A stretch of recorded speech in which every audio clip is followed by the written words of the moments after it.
안녕하세요. 지난 시간에는 인공지능과 머신러닝이 어떤 것이냐 대략적인 것을 살펴봤고요. 2장부터 본격적으로 스태티스컬 러닝, 머신러닝에 대해서 배울 것이에요. 이런 데서 쓰이는 많은 개념들과 주요 개념들과 그리고 약간의 수학적 표기들을 다룰 것입니다.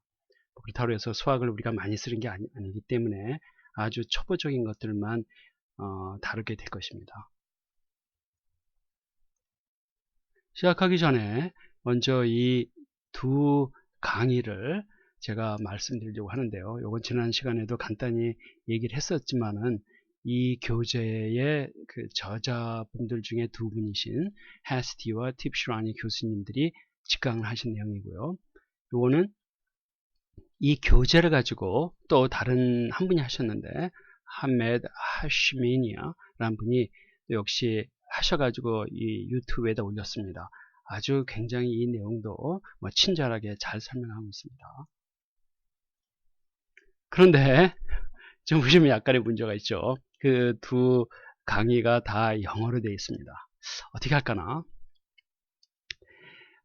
영어 피할 수가 없습니다. 우리가 하는 이 분야, 그러니까 머신러닝과 인공지능의 많은 데이터, 자료, 이런 지식들이 영어로 되어 있어요. 그렇기 때문에 이런 자료들을 여러분이 보지 못하고, 활용하지 못하고, 그리고 또 궁금증이나 이런 것들을 영어로 이렇게 묻고 답하지 못하면은 제 생각으로는 그냥 삼류에 그친다고 생각을 합니다. 그리고 또 이제 여러분이 영어를 하셔야지 나중에 이제 우리나라 말고 다른 곳에 가서 일할 경우가 생기더라도 훨씬 더 유리하고요. 그래서 저는 이 지식을 이런 책을 보는 것보다 더 중요하게 아마 영어로 이렇게 자유롭게 소통할 수 있어야 되는 것이 꼭 필요하다고 생각합니다.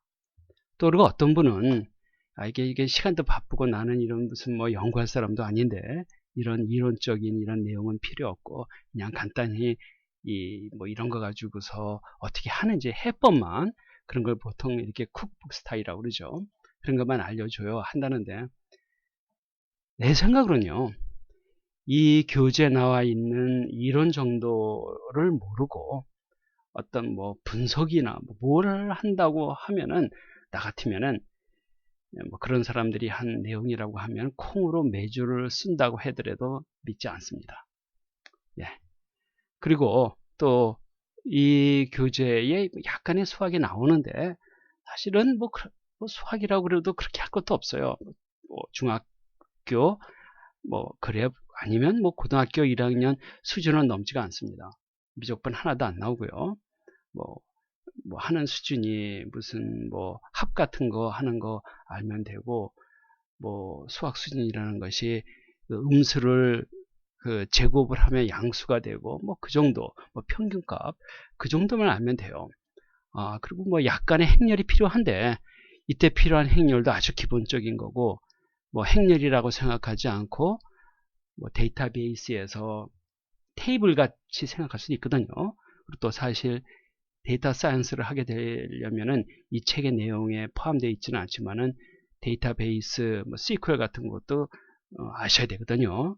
그래서 그 정도만 이해할 수 있으면은 이 책에 있는 수학은 아신다고 하실 수 있습니다. 네. 내가 앞으로 할 이 이론 강의 내용도요. 아까 잠깐 말씀드렸듯이 제가 다 하질 않고 그 두 영어로 된 강의를 보시면서 여러분이 직접 하시는 것을 권고합니다. 제가 그 내용들을 다시 할 필요성도 없고요. 다만 그 내용들을 이해할 때 약간 추가 설명이 필요하다던가 그렇게 할 때 제가 약간의 이론적 배경들에 대해서 이렇게 슬라이드로 아마 제공할 수 있을 것 같아요. 그렇지만 기본은 아까 앞에서 봤었던 그 두 강의에서 이론 내용을 공부를 여러분이 하시는 거를 제가 강연합니다. 네. 지난 시간에 슈퍼바이스드 러닝에 대해서 잠깐 보았습니다. 우리나라 말로는 지도학습이라고 그러죠. 내용은요. 입력 X와 그에 따라 원하는 결과 Y가 훈련 데이터, 이거를 왜 훈련 데이터라고 그러냐면 이 X와 Y를 가지고서 모델을 훈련시키기 때문에 훈련 데이터라고 그럽니다. 그래서 그거를 트레이닝 셋 그렇게 얘기를 하죠. 슈퍼바이스드 러닝을 식으로 표현하게 되면 Y equals f of x가 됩니다. 즉 x와 y, 그러니까 그것이 트레이닝 세트죠. 트레이닝 세트로부터 f를 잘 추정함이 목표다. 이게 무슨 말이냐면 말이죠. 이거를 그 y는 f of x, 그러니까 y는 그 x의 함수거든요. 그렇기 때문에 표현을 하게 되면은 x로부터 우리가 y를 추정하려고 하는 것이죠. 그럴 때 추정은 무엇으로 하느냐 하면은 이 f를 이용해서 합니다. f가 뭐냐?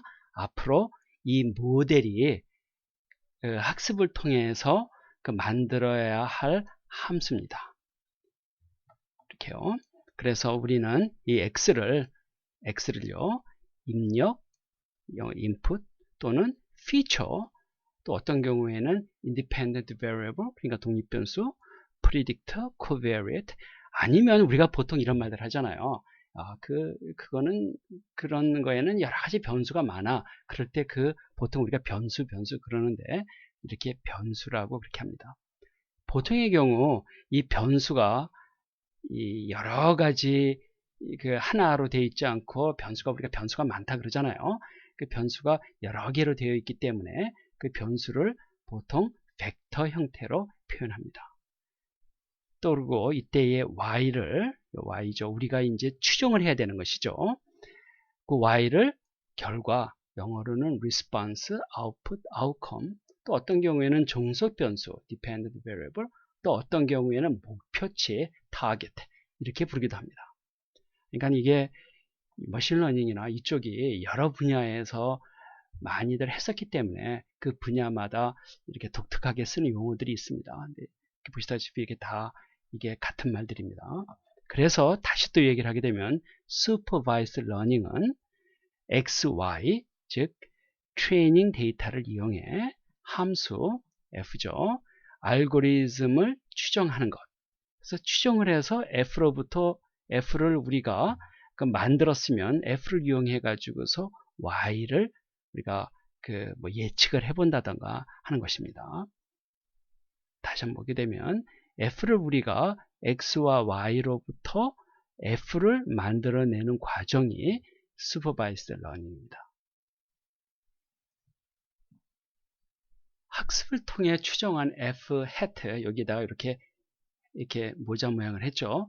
그러니까는 우리는 사실 우리가 지금 만들어낸, 추정해낸 F는요, 그렇게 완벽하지가 않아요. 그러니까는 X가 주어졌을 때 완벽하게 Y를 그대로 예측해내지 못하기 때문에, 그렇게 완벽하게 예측을 해놓게 되면 그건 신이죠.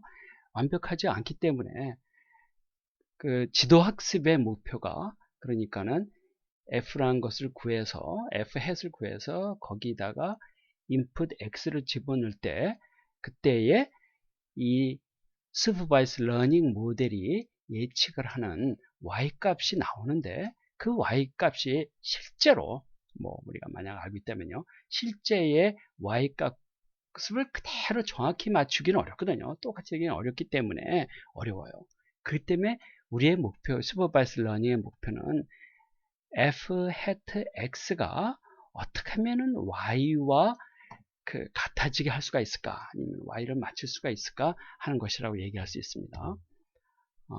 그래서 F hat X는 무엇이 되냐 하면은 F가 추정한 리스판스 값일 거예요. 그래서 추정된, 그러니까 estimate한 리스판스 값을 Y hat으로 표현합니다. 또 다르게 얘기하게 되면 Y hat을 Y가 되도록 함이 학습의 목표입니다. 이때 그 Y는 트레이닝 셋에 있는 그 Y인데요. 그 Y가 숫자인 경우를, 리스판스가 숫자인 경우에 슈퍼바이스 러닝을 리그레이션 형태의 슈퍼바이스 러닝이라고 그리고 Y가 카테고리, 그러니까는 카테고리라고 그러면은 숫자가 아니라 뭐 가령 뭐 남녀 그래가지고 남자 카테고리, 여자 카테고리, 뭐 개, 고양이 그런 것들이라면 숫자가 아니죠. 그런 것들을 카테고리형 뭐 변수 아니면 보통의 경우는 클래스형 변수 그럽니다. 그래서 영어로는 class type variable 그럽니다. 그래서 Y가 클래스 타입이면 그것을 classification이라고 그럽니다. 또 다르게 얘기하게 되면 또 이런 표기법도 사용하는데요. 우리가 x1, y1 이렇게 묶었고요. x2, y2 이렇게 됐을 때 아까 우리가 그 x를 input 또는 feature라고 그랬고 y를 response 또는 target이라고 그렇게 얘기를 했었죠. 그럴 때 이렇게 소문자로 이렇게 사용하시게 되면 그리고 이렇게 1, 1, 뭐 2, 2 이렇게 붙이게 되면요. 그것들은 개별 인스턴스라고 합니다. 인스턴스요. 그래서 xi input y의 target response 하게 되었을 때 학습 과정이고 그리고 요 xi, yi를 데이터 하나하나 그런 거를 인스턴스 또는 observation 또는 example 그렇게도 얘기를 합니다. 그리고 조금 아까 우리가 모델을 훈련시킬 때 쓰는 데이터를 트레이닝 셋이라고 그랬었고 그럴 때 이제 우리가 나중에 모델을 만든 다음에 모델의 성능을 평가하거나 할 때 우리가 모델에서 사용했었던 데이터를 쓰면 안 되거든요. 그래서 모델을 만들 때 쓰지 않았었던 데이터들을 그래서 그런 것들을 모델을 시험할 때 쓰는 그 데이터를 테스트 세트 그렇게 얘기합니다. 슈퍼바이스 러닝에서 어떤 때가 이게 클래시피케이션이냐 이게 리그레이션이냐 이게 명확하지 않을 때가 많습니다. 근데 사실은요 클래시피케이션 중에 많은 것이 실은 리그레이션이에요. 그래서 앞으로 그게 왜 그런 것인가 하는 거를 이렇게 볼 기회가 있을 것입니다. 중요한 것은 다시 한번 말하자면은 많은 클래시피케이션 프로블럼들은 그 내부에는 그 리그레이션 개념을 담고 있다. 뭐 그런 겁니다. 뭐 가령 앞으로 이제 배우겠지만 타겟의 클래스 레이블들이 뭐 확률 분포로 이게 표현될 경우에 이럴 경우가 많거든요. 이런 것들은 사실은 리그레이션이라고 생각할 수 있죠. 리그레이션을 그 내부에 가지고 있는 클래시피케이션이죠. 그리고 또 클래시피케이션을 분류를 할 때 또 몇 가지 또 쓰는 용어들이 있습니다. 뭐 멀티 클래스 클래시피케이션, 멀티 레이블, 멀티 아웃풋, 이거 뭐죠? 멀티 아웃풋 리그레이션, 이거 리그레이션이고 또 멀티 아웃풋 클래시피케이션 이런 내용들입니다. 한번 볼까요? 이거는 클래시피케이션이라고 하는 것이 이 인식에 관한 문제들인데 이 사진을 주고 이것이 개입니까? 고양이입니까? 그렇게 묻는 거예요. 그러니까 개 아니면 고양이 그러니까 클래스가 두 가지 타입밖에 없거든요. 그러니까 Y가 가지고 있을 수 있는 클래스가 개 아니면 고양이 그래서 클래스가 딱 두 가지밖에 없으니까 영어로 두 개의 클래스 그럴 때는 바이너리 클래스 그러거든요. 그래서 이거는 영어로 가령 예를 들어서 이런 걸 주고 is it a dog or a cat 이렇게 개예요 고양이에요. 그럴 때는 두 가지 중에 하나 답을 해야 되니까 이거는 바이너리 클래시피케이션 문제다. 그래서 이걸 바이너리라고 불러요. 만약에 우리가 그 Y가 취할 수 있는 클래스가 모두 3개라고 그럽시다. 가령 개, 고양이 또는 치킨, 닭이에요. 그러면 바이너리가 아니죠. 트리플이니까. 그래서 바이너리가 아닌 그러니까 레이블 값이 바이너리 이상의 것을 취할 수 있는 것들을 우리가 보통 멀티 클래스가 많다. 그래서 멀티 클래스 클래시피케이션 그렇게 합니다. 또 어떤 경우에는 멀티 클래스를 멀티노미얼 영어로 노미얼 그러면은 이름 네임에서 나왔거든요. 그러니까는 레이블이 여러 개의 이름을 가질 수 있다. 2개 이상의. 그래서 그거를 멀티노미얼 또는 멀티 클래스 클래시피케이션 그렇게 얘기를 합니다. 또 멀티 레이블이라는 말도 있어요. 이건 무엇이냐 하게 되면 말이죠. 이런 사진을 줬어요. 여기는 뭐죠? 개, 고양이, 토끼네요. 이 세 개의 그 짐승이 있거든요.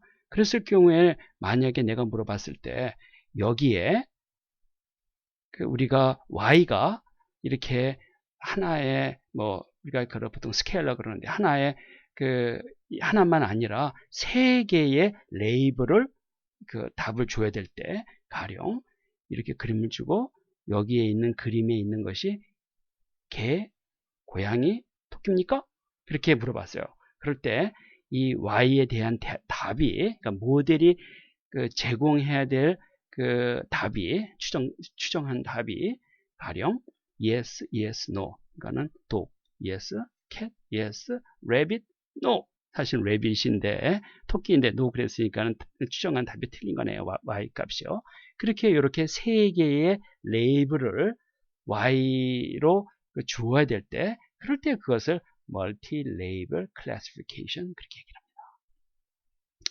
multi-output classification 이렇게 뭐 많이 쓰는 말은 아닌데 가령 예를 들어서 그 여기서 y에 대한 요 그림을 보고 y 값이 여기서는 yes, no, yes, no 그렇기 때문에 이 각각에 대한 요 세 개의 레벨에 대한 그 클래스 값이 yes, no, 즉 바이너리일 경우에는 우리가 멀티 레이블 그러고 만약에 이것이 그 바이너리가 아니고 각각의 짐승에 대해서 그 클래스가 뭐 3개 이상일 때 그럴 때는 그걸 멀티 아웃풋 그럽니다. 그래서 이것을 이렇게 뭐 간단히 표현하게 되면은 각각의 아웃풋 레이벨에 대해서 멀티 클래스 아까 멀티 클래스가 뭐냐고 하게 되면 이 레이벨의 값이 3개 이상일 수가 있다는 거 그랬죠. 그래서 이 사진을 주고 이 3개의 그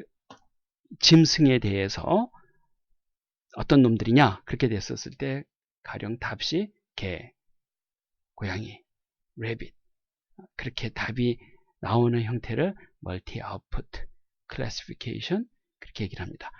약간 지금 현재 약간 헷갈릴 수 있으면 앞으로 예제가 나올 때 우리가 예를 들어서 볼 수가 있을 것 같아요. 근데 우리 이 교재에는 멀티 아웃풋 클래시피케이션을 다루지는 않습니다. 그래서 기회가 되게 되면 이걸 한번 추가로 다뤄보도록 합시다. 그리고 머신러닝을 나누는 뭐 여러 가지 방법 중에 또 다른 방법이 있는데요. 훈련 데이터를 어떻게 활용할까입니다.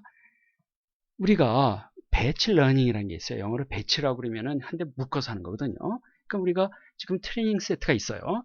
그런 트레이닝 셋을 훈련을 할 때 한꺼번에 한 번씩 그냥 한꺼번에 확 이용을 해야지만 되는 그런 러닝 방법을 배치 러닝이라고 그래요.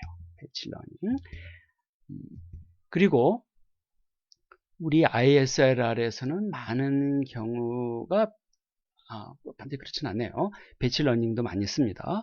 그리고 대부분 오프라인 상태에서 학습한다. 이때 이 오프라인이라고 하는 것을 우리가 종종 쓰는데 이때 오프라인이라고 하는 것은 온라인의 반대겠죠. 그러니까 온라인은 우리가 학습 이런 뭐 프리딕티브 애널리즈 예측 분석 그럴 때는 실제에서 쓰고 있을 환경 그거를 온라인이라고 합니다. 그러니까 실제 얘가 현업에서 사용되고 있는 환경을 온라인이고 오프라인이라고 하는 것은 그거는 별도로 훈련을 시킨다는 거겠죠. 그리고 우리가 이제 이런 배치 러닝을 하게 되면 이런 훈련 데이터를 다 가지고 있어야 되기 때문에 한번 배치 러닝을 돌릴 때 시간도 많이 걸리고 그리고 이런 트레이닝 세트를 전부 다가 램에 가지고 있어야 돼요. 램에 가지고 있어야지 이게 속도가 나거든요. 그래서 배치 러닝은 뭐 많이 쓰이기도 하지만 시간도 많이 걸리고 그보다 더 중요한 거는 램이 커야 됩니다. 데이터를 다 담고 있어야 되기 때문에 그래서 배치 러닝과 반대되는 개념으로 우리가 온라인 러닝이 있어요. 그리고 또 그 중에 하나가 뭐 약간 다르지만 미니 배치라는 게 있는데 한번 볼까요? 아까 배치 러닝은 우리가 트레이닝 셋 데이터를 한 번에 다 학습을 할 때 쓴다고 그랬는데 이 온라인 러닝에서는 트레이닝 세트의 데이터를 한 번에 다 쓰지 않고 조금씩 순차적으로 이용해 학습을 합니다. 그러니까 학습 그 스텝이 하나하나의 학습 스텝이 속도가 빨리 돌고요. 그리고 학습용 데이터를 다 가지고 있을 필요성이 없으니까 그 중에 일부만 순차적으로 쓰니까 그렇기 때문에 램이 크지 않아도 되고, 그리고 on the fly, 이건 뭐냐면 트레이닝 셋 데이터가 한 번에 다 우리한테 주어지질 않고 그냥 찔끔찔끔 틈틈이 주어질 때 그때 트레이닝 세트 데이터가 우리한테 들어오면 우리한테 입수가 됐을 때 그때 훈련시킬 수가 있다고 그래가지고서 그걸 on the fly, 그냥 이 학습이 돌고 있으면서 데이터가 들어오면 그때 그냥 한다 그래가지고 on the fly 이 학습이 가능합니다. 우리가 그래서 아까 여기서 우리가 얘기할 때 오프라인 얘기할 때 온라인은 보통의 경우 그 라이브한 시스템, 그러니까 실제 현업에서 쓰고 있는 그런 시스템을 보통 라이브 시스템 또 온라인 시스템이라고 그러는데, 우리가 온라인 러닝이라고 그럴 때는 그렇지는 않습니다. 물론 그렇게 할 수도 있지만 대부분의 온라인 러닝도 라이브 시스템, 그러니까 현재 현업에서 쓰고 있는 그 시스템에다가 추가로 학습을 시키는 게 아니고 대부분의 경우에는 미리 학습을 시키고, 그러니까 오프라인 상태에서 온라인 러닝을 시키고, 특히 초기 학습은요 그렇게 시키는 경우가 대부분입니다. 그렇기 때문에 실제로는 라이브 시스템에서 그때 on the fly로 온라인 러닝을 계속 하지 않는 경우가 많습니다. 머신러닝을 나누는 또 방법으로 패러메트릭 모델 또는 non-parametric 모델, 그렇게 얘기를 합니다. 우리가 이제 앞으로 배우겠지만 패러메트릭 모델의 대표적인 것은 리니어 리그레션 같은 리니어 모델들, 그리고 LDA, 나이브 베이스 또는 신경망, 단순한 신경망, 이거 약간 좀 혼동스러울 수도 있는데 하여간 단순한 신경망이 이런 패러메트릭 모델의 개념에 가깝습니다. 여러분들한테 당부하고 싶은 말은 너무 이 패러메트릭 모델, non 패러메트릭 모델 그런 거에 신경 쓰지 마세요. 그냥 이렇게 할 수도 있다, 그렇게 생각하시면 편합니다. 패러메트릭 모델이 뭐냐 한번 볼까요?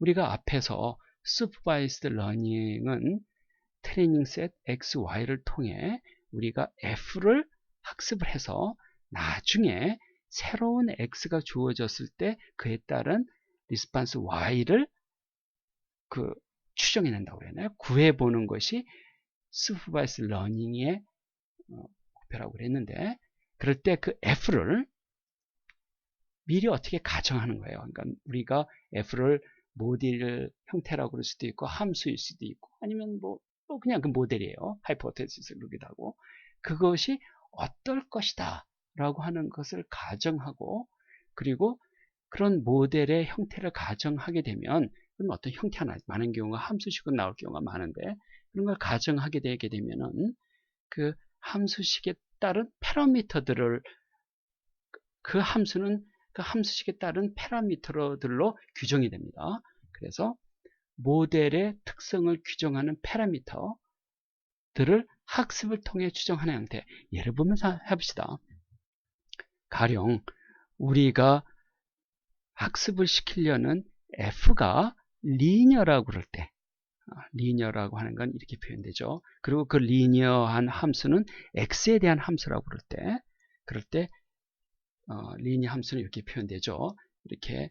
그리고 이 X가 하나의 변수가 아니라 이렇게 P개의 변수로 되어 있었을 때, 그리고 이렇게 Y는 f of x, 그리고 F는 linear function, 그리고 요거는 P개의 input variable로 된 linear function, 이렇게 되겠죠. x1, x2, xp가 피처들입니다. 그리고 요것들 베타0, 베타1, 베타2, 베타p가 패러미터들이고, 요것들이 전부 다 리니어이기 때문에 더하기로 써 묶여졌고, 그리고 패러미터와 요거는 이렇게 이 곱하기 형식으로 되어 있고 리니어 펑션이죠. 이렇게 되어 있습니다. 위의 경우 모델의 원형, 우리가 가정한 모델 형태 F를 피처들 X1서부터 XP로 된 선형식으로 우리가 가정을 했죠.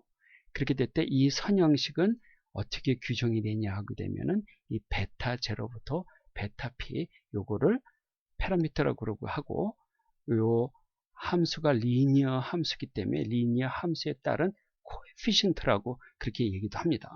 그래서 거꾸로 얘기하게 되면 우리가 이 파라메트릭 모델, 리니어 파라메트릭 모델로 F를 가정했으면 슈퍼바이스드 러닝은 무엇을 해야 되는 거냐 하면 베타와 베타1, 베타 P들을 학습을 통해서 추정해 내야 되는 것입니다. 어떤 베타들이 가장 이 주어진 X와 Y의 관계를 잘 표현하느냐, 그것이겠죠.